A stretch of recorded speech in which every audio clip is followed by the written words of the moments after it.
morning, it's Sunday, 11th of October 2020. This is the CNR Morning News. I'm Risya Rismaya will accompany you for 5 minutes later. Let's begin our news today. Protests in Jakarta have escalated as NGOs grow over a controversial new jobs law. President Joko Widodo is fighting accusations that he's hiding from the backlist. The President Jokowi is on a visit to Kalimantan that his office was planned long time ago. Chaos on the streets of Jakarta, thousands of students and workers that rallied across the capital against the government flagship jobs law. Clashes erupted as police fired tear gas and water cannon to disperse crowds who gathered near the parliament building. Some were throwing stones at police. This is the third day of the clashes against President Joko Widodo's controversial the Omnibus Law. It's aimed at cutting red tape and boosting investment into Indonesia.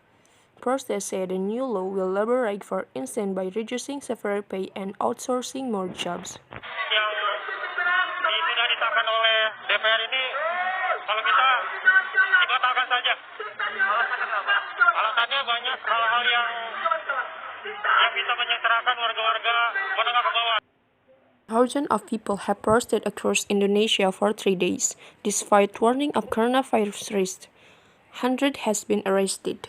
Safal Bari Isma join us live from Jakarta right now. In central Jakarta today, most of the demonstrations started peacefully but ended in chaos and rioting.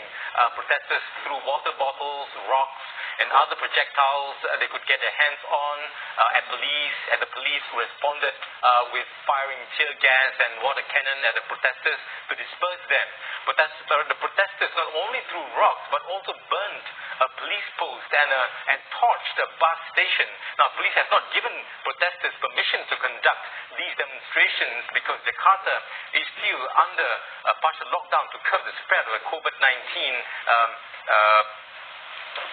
transmission, and police were forced to disperse large gatherings in the capital. Now, protesters consisted of groups of workers and students who urged the President Joko Widodo to issue a regulation in lieu of law to revoke the contentious labor law. Now, demonstrators had earlier tried to make their way to the presidential palace but were not able to go anywhere near the palace because of the heavy barricades and security. Now, Mr. Widodo is not inside the presidential palace. He's in central Kalimantan for a working visit. The presidential palace said that Mr. Widodo's is in central Kalimantan to observe the food estate program there, and this had been scheduled way in advance. And Mr. Widodo's office said he was not trying to escape the protest and it has nothing to do with the demonstrations. And now, there are also many young Indonesians who do not belong to groups of students or workers who are taking part in these demonstrations. Now, most of them are believed to be taking advantage of the current anti-government sentiment to join in the protest and create public disorder. Police said these youths do not even understand about the jobs creation law. They came to Jakarta after receiving messages on their phones urging them to take part in the protest. Now, demonstrations are not only happening in Jakarta but also in many parts of the country. These demonstrations are not happening under normal circumstances. They're happening in the middle of a health crisis, the COVID-19 pandemic.